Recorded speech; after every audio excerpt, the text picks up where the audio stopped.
To help you break those program down, we have our mortgage expert, Robert, will be joining today. Robert, will help explaining how this program works and who are the best suited for. Robert, welcome. Always good to see you, Sean. How's it going? It's going all right.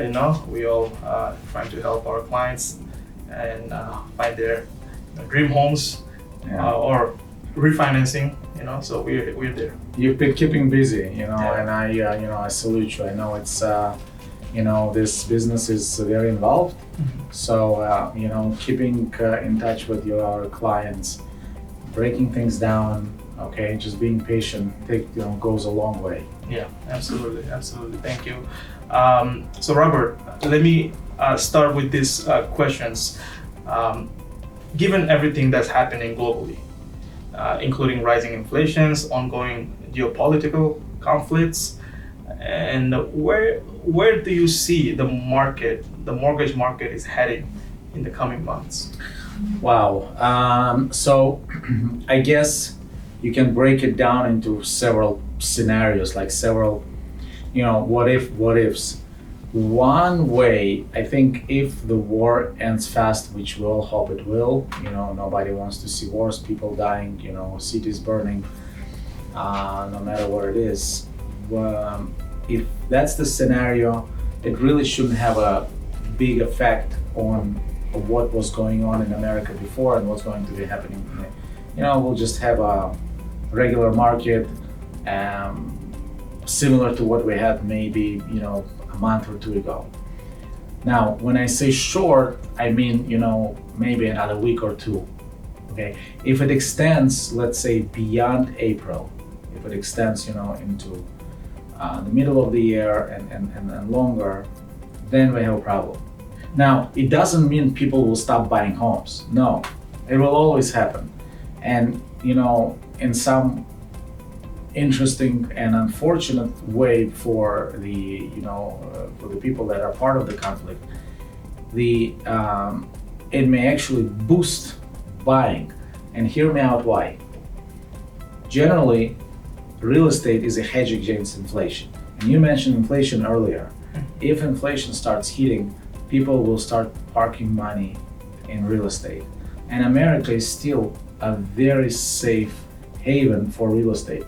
I spoke to my friend today who is a real estate attorney for many years. He says, look, if you think about this, probably, as America is the first one as far as the stability when it comes to real estate and other things, but we were talking about real estate specifically.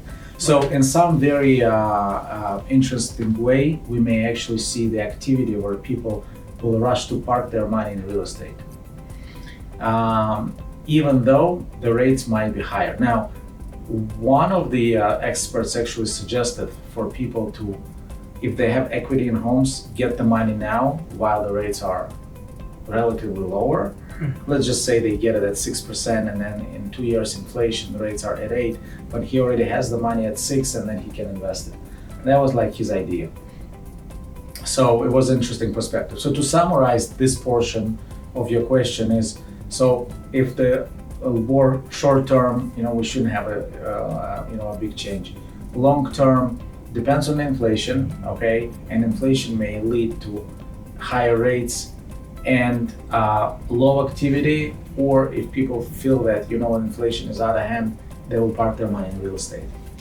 Okay, yeah, that's everything you say is very accurate. And I had clients that came to me, and we have clients right now that are actively looking for properties in the market, and frankly saying, whoever is ready, they're gonna buy, regardless the market is going up or down. Right. Because whether investor or home buyer, they look at what's their need right now. If someone in need of purchasing a property because of whatever reason, let's say rents is also going up every year, so just so that instead of a lot of buyers, instead of paying rents, they preferred, why not buy a property and pay mortgage to other property, a property that I can call of my own, instead Right. of paying someone else's mortgage, you know.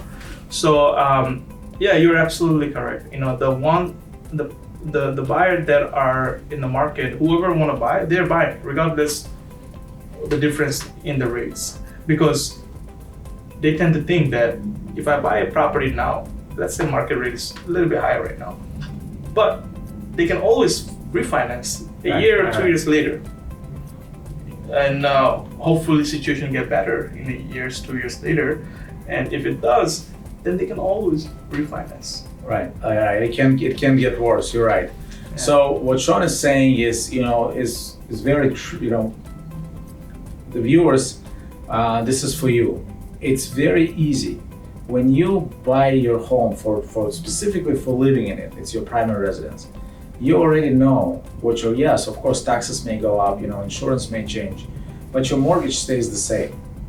So it's a great way to plan and to preserve your your budget. Those who understand it are not afraid. And then some people say, listen, I'll buy a home. What if I lose my job? Okay, you know what? These things happen. People can sell. And that's obviously the extreme measure. You lose your job, you find another one. You lose your job, you speak with the bank, and maybe they can give you 3 months, what's called a forbearance, where they can put these payments to the end of the term. Obviously, it's a little bit off topic, but I thought maybe, it can give some people more understanding about owning real estate in which you live. Absolutely. And since our last video, we had a lot of viewers that have asked, can you go more details on certain loan programs? Okay. Obviously, we don't have a lot of time to go over all the programs, but we will try to go over one type of loan programs that's been very popular in the current markets, and the other programs we'll try to share in the upcoming videos. So another program that's been getting a lot of attention recently is the 1-year tax return loan. Can you elaborate who are, what type of buyer or borrower are more tend to be eligible for this sort of program and the benefit behind it? Okay, by all means. Алекс, тебе не надо это делать? Крутить? Yeah, I would have thrown all good. No, all good. Okay. So 1-year tax return option. It's not really like a separate program necessarily under regular conventional rules, but it's an option within that program. And when I say conventional, it's in mortgages, the more documents you present, usually the better your rate becomes. For example, you want to give tax returns, W-2s, if there is enough income there, versus using, let's say, bank statement as income, which is also possible. The one where you give more documents will give you a better rate, okay? If you work for a company in W-2, you get a better rate compared to those who are self-employed and doing it with no tax returns. Okay, so now let's just focus on those who can present the tax returns and we can analyze them. According to mortgage rules, according to the basic mortgage rules, you always need to take 2-year average, okay? So your salary last year in 24, let's just say you're self-employed. Your salary from your business was 50,000. And then 2025, it was 100,000. You have to average it, and the bank can use 75. That's how it normally was. By the way, and if it went the other way around, if it was 75, if it was 100 and now it's 50, then use 50. You don't average when it goes down, because banks are very conservative. That's the reason. Now, some banks, under the umbrella of their investor, devised the following. They're saying, look, if the file is strong and the computer determines, or the automated engine determines, if the file is strong, we can close our eyes on what happened, let's say in 2024. We can just use the most recent tax return. So in our initial example, 2024 50, 2025 100.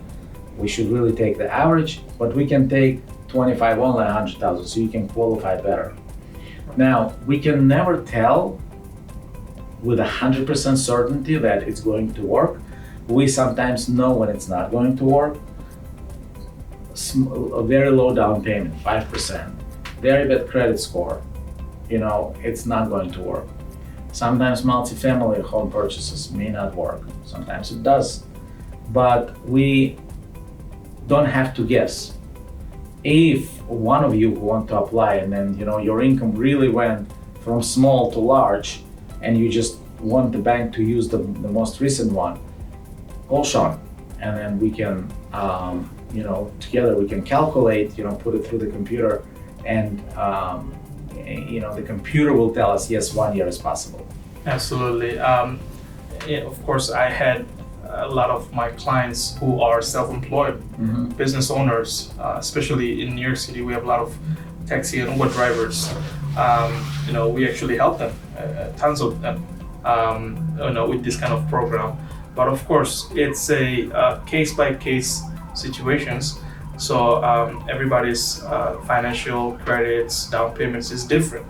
So let's whoever has questions or looking to get more information regarding that sort of program, definitely reach out to me and we'll go dive into more in details.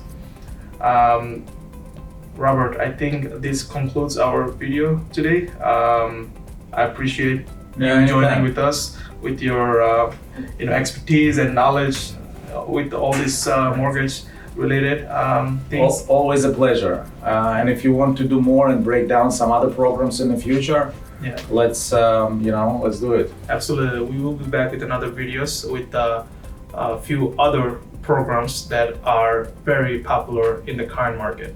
So stay tuned. I was recently interviewed by our own Sean Han, and we went over a very interesting program where you can just use 1 year tax return instead of normal 2 years, the regular 2 years. And we covered other topics like, geopolitical risks of mortgage financing and what's going to happen to the housing market in the US. I present that video to you right here.